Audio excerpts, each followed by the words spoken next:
جیسے بڑا کسی بچے کی بات پہ مسکراتا ہے۔ آپ میری جگہ ہوتے تو کیا ایسے نوجوان کو جاب نہ دیتے؟ وہ کرسی پہ آگے ہوئی اور آنکھوں کی پتلیاں سکیڑ کے اسے دیکھا۔ وہ سننا چاہتی تھی کہ وہ آگے سے کیا کہے گا۔ نہیں، میں اس نوجوان کو جاب بالکل نہ دیتا۔ زیاد نے شانے اچکائے۔ کیونکہ میں دل سے نہیں دماغ سے فیصلہ کرتا ہوں۔ مثلاً آپ کا ڈرائیور کم اسسٹنٹ کہہ رہا ہے کہ اس کے اوپر 1 سال سے قرضے ہیں۔ انٹرسٹنگ۔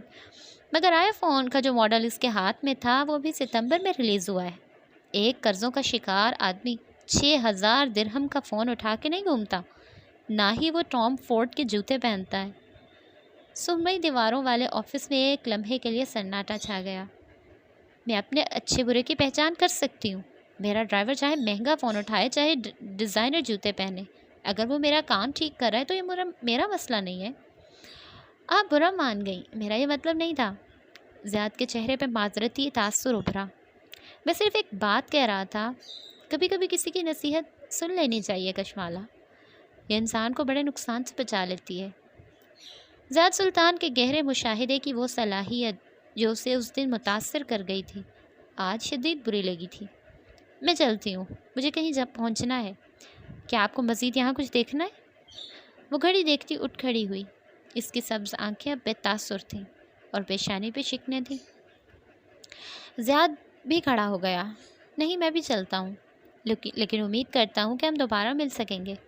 پھر وہ رکا نہیں، اس کافی کے لیے بھی نہیں جو عاصم بھجوانا بھول ہی گیا تھا۔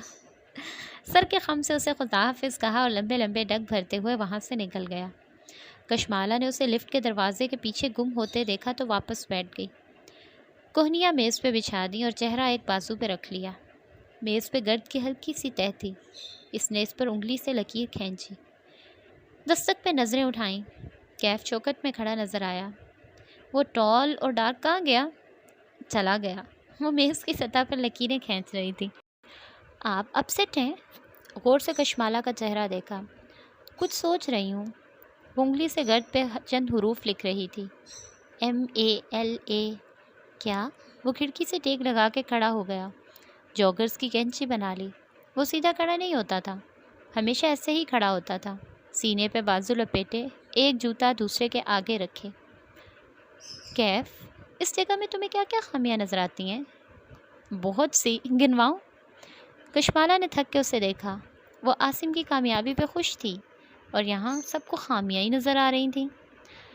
کو ورکنگ اسپیسز میں ڈیسک کے درمیان فاصلہ زیادہ ہونا چاہیے تاکہ ہر ورکر کو اپنی پرائیویسی ملے، کیونکہ اسپیسز ہمیشہ تب فلاپ ہوتی ہیں جب ورکرز خاموشی سے کام نہیں کر سکتے۔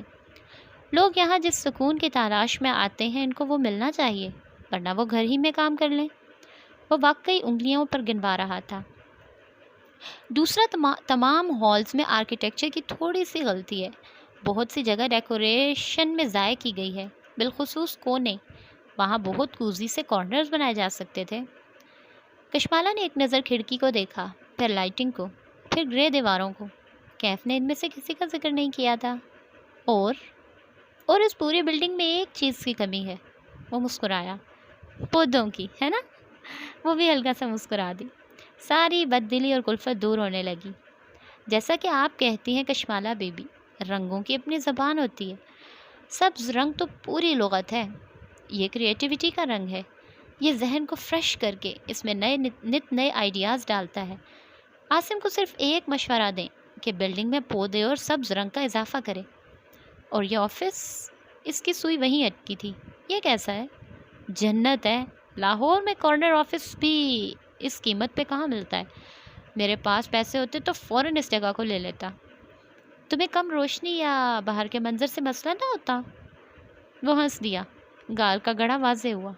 میں نے لیپ ٹاپ پہ سر جھکا کے کام کرنا ہے، سوئی میں دھاگا نہیں ڈالنا، اوپر سے چائے کافی فری ہے۔ ایک انسان دن میں 2 یا 3 کپ ہی پی سکتا ہے، کیا فائدہ؟ یہاں وہ لوگ آتے ہیں جنہیں خود کو روز بستر سے نکال کر کام پہ آنے کے لیے مجبور کرنا پڑتا ہے۔ وہ اپنے لیے کام کرتے ہیں، ان کے سر پہ کوئی ڈنڈا نہیں ہوتا۔ ایسے میں کو ورکنگ اسپیسز میں فری کافی اس لیے دی جاتی ہے تاکہ آپ کے پاس کام پہ آنے کا بہانہ ہو، لگژری کو انجوائے کرنے کا دل چاہے، ورنہ کوئی کافی یا چائے کا بھوکا تو نہیں ہوتا۔ اور آپ اتنی منفی باتیں کیوں کر رہی ہیں؟